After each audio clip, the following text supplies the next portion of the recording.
ಕನ್ನಡಿಗರ ತೆರಿಗೆ ಹಣದಿಂದ ಹಿಂದಿಯನ್ನು ಪೋಷಿಸುತ್ತಿರುವ ಕೇಂದ್ರ ಸರ್ಕಾರಕ್ಕೆ ಗುಲಾಮಗಿ ಕೇಂದ್ರ ಸರ್ಕಾರದ ಗುಲಾಮಗಿರಿ ನೀತಿಗೆ ಒಂದು ದೇಶ ಒಂದು ಭಾಷೆ ಅಂತ ಹೇಳಿ ಒಕ್ಕೂಟ ವ್ಯವಸ್ಥೆಯನ್ನು ಧಿಕ್ಕರಿಸುತ್ತಿರುವ ಕೇಂದ್ರ ಸರ್ಕಾರಕ್ಕೆ ಒಕ್ಕೂಟ ವ್ಯವಸ್ಥೆಯ ವಿರೋಧಿ ಕೇಂದ್ರ ಸರ್ಕಾರಕ್ಕೆ ಕನ್ನಡಿಗರ ತೆರಿಗೆ ಹಣದಿಂದ ಹಿಂದಿಯನ್ನು ಪೋಷಿಸುತ್ತಿರುವ ಕೇಂದ್ರ ಸರ್ಕಾರಕ್ಕೆ ಕನ್ನಡಿಗರಿಗೆ ಕಾಳಜಿಲ್ಲದ ರಾಜ್ಯದ ಸಂಸದರುಗಳಿಗೆ ಏರಿಕೆಯಾಗುತ್ತಿರುವ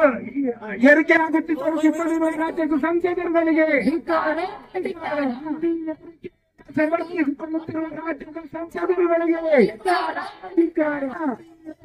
ಸಮರ್ಥಿಸಿಕೊಳ್ಳುತ್ತಿರುವ ರಾಜ್ಯದ ರಾಷ್ಟ್ರೀಯ ಪಕ್ಷಗಳಿಗೆ ರಾಷ್ಟ್ರೀಯ ಪಕ್ಷಗಳ ಕನ್ನಡ ವಿರೋಧಿ ಧೋರಣೆಗೆ ರಾಷ್ಟ್ರೀಯ ಪಕ್ಷಗಳ ಕನ್ನಡ ವಿರೋಧಿ ಧೋರಣೆಗೆ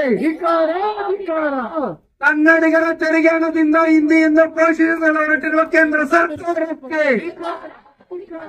ಕೇಂದ್ರ ಸರ್ಕಾರದ ಕನ್ನಡ ವಿರೋಧಿ ನೀತಿಗೆ ಕೇಂದ್ರ ಸರ್ಕಾರದ ಕರ್ನಾಟಕ ವಿರೋಧಿ ನೀತಿಗೆ ಹಿಂದಿಯೇತರ ಭಾಷೆಗಳ ಹಣದಲ್ಲಿ ಹಿಂದಿಯನ್ನು ಪೋಷಿಸುತ್ತಿರುವ ಕೇಂದ್ರ ಸರ್ಕಾರಕ್ಕೆ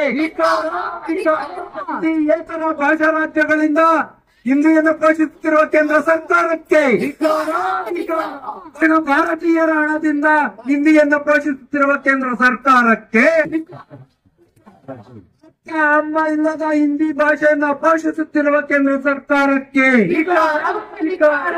ಅಮ್ಮ ಇಲ್ಲದ ಹಿಂದಿ ಭಾಷೆಯನ್ನು ಪೋಷಿಸುತ್ತಿರುವ ಕೇಂದ್ರ ಸರ್ಕಾರಕ್ಕೆ ಪ್ರಾದೇಶಿಕ ಭಾಷೆಗಳನ್ನು ಸರ್ವನಾಶ ಮಾಡಲು ಹೊರಟಿರುವ ಕೇಂದ್ರ ಸರ್ಕಾರಕ್ಕೆ ಹಿಂದಿ ಏರಿಕೆಗೆ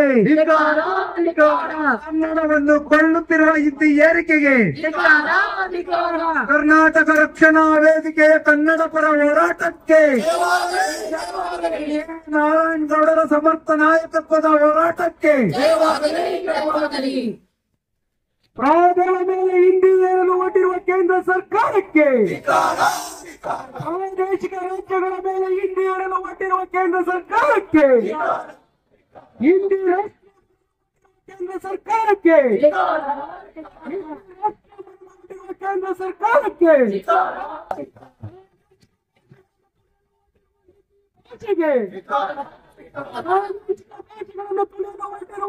ಭಾಷೆಗೆ ಕೇಂದ್ರ ಸರ್ಕಾರದ ಹಿಂದಿ ಸರ್ಕಾರಕ್ಕೆ ಒಕ್ಕೂಟ ವ್ಯವಸ್ಥೆ ವಿರೋಧಿ ಹಿಂದಿ ದಿವಸಕ್ಕೆ ವಿರೋಧಿ ಹಿಂದಿ ದಿವಸಕ್ಕೆ ಒಕ್ಕೂಟ ವ್ಯವಸ್ಥೆ ವಿರೋಧಿ ಹಿಂದಿ ಸರ್ಕಾರಕ್ಕೆ ಕಾನೂನು ಭಾಷೆಗಳ ವಿರೋಧಿ ಕೇಂದ್ರ ಸರ್ಕಾರದ ಹಿಂದಿ ಸರ್ಕಾರಕ್ಕೆ ಕರ್ನಾಟಕದ ನೆಲದಲ್ಲಿ ಹಿಂದಿಯನ್ನು ವಿರೋಧಿಸುತ್ತಿರುವ ಕೇಂದ್ರ ಸರ್ಕಾರಕ್ಕೆ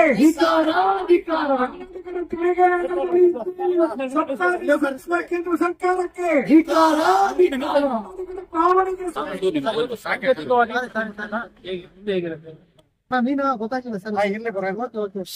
ಸೆಪ್ಟೆಂಬರ್ 14 ಕೇಂದ್ರ ಸರ್ಕಾರ ದೇಶದ ಎಲ್ಲ ರಾಜ್ಯಗಳ ತೆರಿಗೆ ಹಣದಿಂದ ಹಿಂದಿಯ ವೈಭವವನ್ನ ಮೆರೆಸಲಿಕ್ಕೋಸ್ಕರ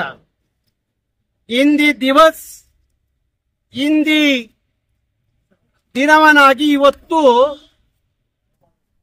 ಇಡೀ ರಾಷ್ಟ್ರದಲ್ಲಿ ಕೇಂದ್ರ ಸರ್ಕಾರದ ಉದ್ಯಮಗಳಲ್ಲಿ ಈ ಕಾರ್ಯಕ್ರಮವನ್ನ ಕೋಟ್ಯಾಂತರ ರೂಪಾಯಿ ಖರ್ಚು ಮಾಡಿ ಕೇಂದ್ರ ಸರ್ಕಾರ ಹಿಂದಿ ಸಪ್ತಾಹ ಹಿಂದಿ ದಿವಸ ಅಂತೇಳಿ ಆಚರಣೆ ಮಾಡುತ್ತೆ. ಪಳ್ಳು ಸುಳ್ಳು ಮಾತುಗಳಿಂದ ಹಿಂದಿ ರಾಷ್ಟ್ರ ಭಾಷೆ ಅಂತ ನಮ್ಮ ರಾಷ್ಟ್ರೀಯ ಪಕ್ಷದ ನಾಯಕರುಗಳು ವೇದಿಕೆಯಲ್ಲಿ ಭಾರಿ ಘಂಟಾಘೋಷವಾಗಿ ಮಾತಾಡ್ತಾರೆ. ಆದ್ರೆ ಇವತ್ತು ಹಿಂದಿ ರಾಷ್ಟ್ರ ಭಾಷೆಯಲ್ಲ ಅನ್ನುವ ಅರಿವು ಇಲ್ಲದೆ ಮಾತಾಡುವಂತ ರಾಷ್ಟ್ರೀಯ ಪಕ್ಷಿಗಳಿಗೆ ಮೊನ್ನೆ ಗುಜರಾತ್ ಹೈಕೋರ್ಟ್ ಒಂದು ಆದೇಶವನ್ನ ಹೊರಹಾಕ್ತು.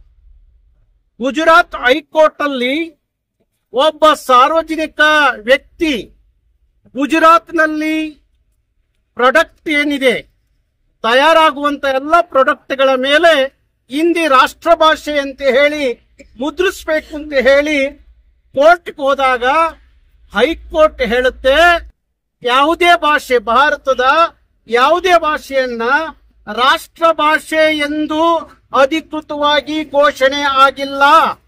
ರಾಷ್ಟ್ರ ಭಾಷೆ ಅಂತ ಹೇಳಿ ಯಾವ ಭಾಷೆಯೂ ರಾಷ್ಟ್ರದಲ್ಲಿ ಇಲ್ಲ ಅನ್ನೋ ಮಾತನ್ನ ಅಧಿಕೃತವಾಗಿ ಗುಜರಾತ್ ಹೈಕೋರ್ಟ್ ಹೇಳುತ್ತೆ. ಆದ್ರೂ ಸಹ ಇವತ್ತು ಕೇಂದ್ರ ಸರ್ಕಾರ ಹಿಂದಿ ರಾಷ್ಟ್ರ ಭಾಷೆ ಅನ್ನುವ ನೆಪವನ್ನ ಒಡ್ಡಿ ಭಾರತದ ಎಲ್ಲ ಪ್ರಾದೇಶಿಕ ಭಾಷೆಗಳನ್ನ ಮುಗಿಸುವಂತ ಕುತಂತ್ರವನ್ನ ಮಾಡಲಿಕ್ಕೆ ಹೊರಟಿದೆ. ಭಾರತ ಅನ್ನೋದು ಭಾಷೆ ರಾಜ್ಯಗಳ ಒಕ್ಕೂಟವೇ ಭಾರತ ಹೊರತು ಹಿಂದಿ ಭಾರತ ಅಲ್ಲ, ಹಿಂದಿ ರಾಷ್ಟ್ರ ಅಲ್ಲ. ಭಾರತ ಅನೇಕ ಭಾಷೆಗಳನ್ನ ಸಂಸ್ಕೃತಿಗಳನ್ನ ಹೊಂದಿರುವಂತ ಭಾರತ. ನಮ್ಮ ಭಾರತ ಅಖಂಡವಾದ ಭಾರತ. ಅಖಂಡವಾದ ಭಾರತ ಉಳಿಬೇಕು ಅಂದ್ರೆ ಭಾರತದ ಎಲ್ಲ ಭಾಷೆಗಳು ಉಳಿಬೇಕು, ಎಲ್ಲ ಸಂಸ್ಕೃತಿಗಳು ಉಳಿಬೇಕು, ಎಲ್ಲ ಆಚಾರ ವಿಚಾರಗಳು ಉಳಿದಾಗ ಮಾತ್ರ ಅಖಂಡವಾದ ಭಾರತ ಉಳಿಲಿಕ್ಕೆ ಸಾಧ್ಯ ಆಗುತ್ತೆ. ಅದನ್ನು ಹೊರತುಪಡಿಸಿ ಇವತ್ತು ಹಿಂದಿ ಭಾರತದ ಕೆಲವೇ ರಾಜ್ಯಗಳಲ್ಲಿ ಒಂದಷ್ಟು ಹಿಂದಿ ಮಾತನಾಡುವವರ ಸಂಖ್ಯೆ ಅಧಿಕವಾಗಿದೆ ಅನ್ನೋ ಕಾರಣಕ್ಕೋಸ್ಕರ ಹಿಂದಿ ರಾಷ್ಟ್ರ ಭಾಷೆ ಅಲ್ಲದ ಹಿಂದಿಯನ್ನ ರಾಷ್ಟ್ರ ಭಾಷೆ ಅಂತ ಘೋಷಣೆ ಮಾಡೋದು ಇದೆಯಲ್ಲ, ಅದರ ಹೆಸರಿನಲ್ಲಿ ಎಲ್ಲ ಈ ದೇಶದ ಪ್ರಜೆಗಳ ಹಣವನ್ನ ಹಿಂದಿ ಭಾಷೆಯ ಉದ್ಧಾರಕ್ಕಾಗಿ ಕೋಟ್ಯಾಂತರ ರೂಪಾಯಿ ಹಣವನ್ನ ಖರ್ಚು ಮಾಡೋದಿದೆಯಲ್ಲ, ಅದು ಭಾರತದ ಒಕ್ಕೂಟಕ್ಕೆ ಭಾರಿ ದೊಡ್ಡ ಧಕ್ಕೆ ಆಗುತ್ತೆ. ಉದಾಹರಣೆ, ನಾವು ಒಂದು ಮಾತನ್ನ ಕೇಂದ್ರ ಸರ್ಕಾರ ಕೇಳಲೇಬೇಕಾಗಿದೆ. ಹಿಂದೆ ಪಾಕಿಸ್ತಾನ ಬಾಂಗ್ಲಾದೇಶ ವಿಭಜನೆ ಆಗುವಾಗ ಭಾಷೆಯ ಆಧಾರದ ಮೇಲೆ ಬಾಂಗ್ಲಾದೇಶ ವಿಭಜನೆ ಆಯ್ತು ಅನ್ನೋದನ್ನ ಭಾರತದ ರಾಜಕಾರಣಿಗಳು ಅಧಿಕಾರಿಗಳು ಮರೆಯೋಂಗಿಲ್ಲ. ಅವತ್ತು ಉರ್ದು ಭಾಷೆಯನ್ನ ಬಂಗಾಳಿಗಳ ಮೇಲೆ ಏರ್ಲಿಕ್ಕೆ ಹೊರಟಾಗ ಅವತ್ತಿನ ಪೂರ್ವದ ಬಾಂಗ್ಲಿಯರು ರಚ್ಚಿಗೆತ್ತು ವಿಮೋಚನಾ ಚಳವಳಿಯನ್ನ ಪ್ರಾರಂಭ ಮಾಡಿ ಮತ್ತೆ ಅದೊಂದು ರಾಷ್ಟ್ರವಾಗಿ ಪರಿವರ್ತನೆ ಆಗಿ ಅವತ್ತು ಬಾಂಗ್ಲಾ ಪ್ರತ್ಯೇಕ ಆಯ್ತು. ಅದು ಈ ದೇಶದ ಜನರಿಗೆ ಅರಿವಿರಬೇಕು. ಭಾರತ ಅನ್ನೋದು ಭಾಷಾ ಪರಂಪರೆಯ ಭಾಷೆಯ ಆಧಾರದ ಮೇಲೆ, ಸಾಂಸ್ಕೃತಿಕ ಆಧಾರದ ಮೇಲೆ ಭವ್ಯವಾದ ಭಾರತದ ಒಕ್ಕೂಟ ರಾಷ್ಟ್ರ. ಹಾಗಾಗಿ ಹಿಂದಿ ಏರಿಕೆಯನ್ನ ನಾವ್ಯಾರೂ ಒಪ್ಪೋದಿಲ್ಲ. ಹಿಂದಿ ಏರಿಕೆ ನಮಗೆ ಬೇಕಾಗಿಲ್ಲ. 650 ವರ್ಷದ ಹಿಂದಿಯನ್ನ ರಾಷ್ಟ್ರ ಭಾಷೆ ಅಂತ ಹೇಳಿ ನೀವು ಘೋಷಣೆ ಮಾಡ್ಕೊಳ್ಳೋದಾದ್ರೆ 2300 ವರ್ಷದ ಭಾಷೆ ಕನ್ನಡ ಯಾಕೆ ರಾಷ್ಟ್ರ ಭಾಷೆ ಆಗಬಾರ್ದು? 8 ಜ್ಞಾನಪೀಠವನ್ನ ತಗೊಂಡಂತ ಕನ್ನಡ ಯಾಕೆ ರಾಷ್ಟ್ರ ಭಾಷೆ ಆಗಬಾರ್ದು? ಕೇವಲ 650 ವರ್ಷದ ಹಿಂದಿಯನ್ನ ರಾಷ್ಟ್ರ ಭಾಷೆ ಅಂತ ಹೇಳಿ ಕೋಟ್ಯಾಂತರ ನಮ್ಮ ತೆರಿಗೆ ಹಣವನ್ನ ಹಾಳು ಮಾಡಿ ಅದನ್ನು ವಿಜೃಂಭಿಸೋಕೆ, ವೈಭವೀಕರಿಸಲಿಕ್ಕೆ, ಮೆರೆಸ್ಲಿಕ್ಕೆ, ನಮ್ಮಗ ಭಾಷೆಯ ಮೇಲೆ ಹೇರಿಕೆ ಮಾಡ್ಲಿಕ್ಕೆ ಹೊರಟಿದ್ದೀರಲ್ಲ, ಈ ನೀತಿಯನ್ನ ಕರ್ನಾಟಕ ರಕ್ಷಣಾ ವೇದಿಕೆ ಖಂಡಿಸುತ್ತೆ. ಏನಿವತ್ತು ಸೆಪ್ಟೆಂಬರ್ 14 ಪ್ರತಿ ವರ್ಷ ತಾವು ಹಿಂದಿ ಸಪ್ತಾಹ ಅಂತ ಏನು ಆಚರಣೆ ಮಾಡ್ತೀರಿ, ಆ ದಿನವನ್ನ ಕರ್ನಾಟಕ ರಕ್ಷಣಾ ವೇದಿಕೆ ಕನ್ನಡಿಗರು ಕಪ್ಪು ದಿನವಾಗಿ ಆಚರಿಸಬೇಕು ಅನ್ನೋ ತೀರ್ಮಾನವನ್ನ ಮಾಡಿದ್ದಾರೆ. ನಾನು ಕೇಂದ್ರದ ಪ್ರಧಾನಮಂತ್ರಿಗಳಿಗೆ ಮತ್ತೆ ಕೇಂದ್ರದ ಗೃಹ ಸಚಿವರಿಗೆ ಪತ್ರವನ್ನ ಬರೀತಾ ಇದ್ದೀನಿ. ಇದು ಭಾರಿ ಅಪಾಯಕಾರಿ. ನಿಮ್ಮ ತೀರ್ಮಾನವನ್ನ ವಾಪಸ್ ತಗೊಳ್ಳಿ. ಹಿಂದಿಯನ್ನ ರಾಷ್ಟ್ರದೊಳಗಡೆ ಎಲ್ಲರ ಮೇಲೆ ಬಲವಂತವಾಗಿ ಬಿತ್ತುವುದಾದರೆ ನಾವು ಇದನ್ನ ಒಕ್ಕೂಟ ಭಾರತದಲ್ಲಿ ಸಹಿಸೋದಿಲ್ಲ.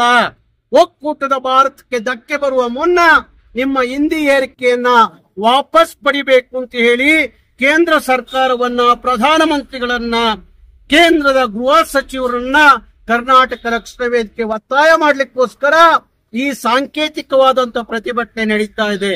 ಇದನ್ನು ಮೀರಿ ಹಿಂದಿ ಹೇರಿಕೆ ದಬ್ಬಾಳಿಕೆ ಮುಂದುವರಿಯದಾದ್ರೆ ನಾಳೆ ಒಕ್ಕೂಟದ ಭಾರತದ ವಿರುದ್ಧ ಕರ್ನಾಟಕ ಎದ್ದು ನಿಲ್ಲಬೇಕಾಗುತ್ತೆ ಅನ್ನುವ ಎಚ್ಚರಿಕೆಯನ್ನ ನಾವು ಕೊಡಬೇಕಾಗುತ್ತೆ. ಯಾಕೆಂದ್ರೆ ಭಾಷೆ ಅನ್ನೋದು ಮನುಷ್ಯನಿಗೆ ಭಾವನಾತ್ಮಕವಾದ ವಿಚಾರ.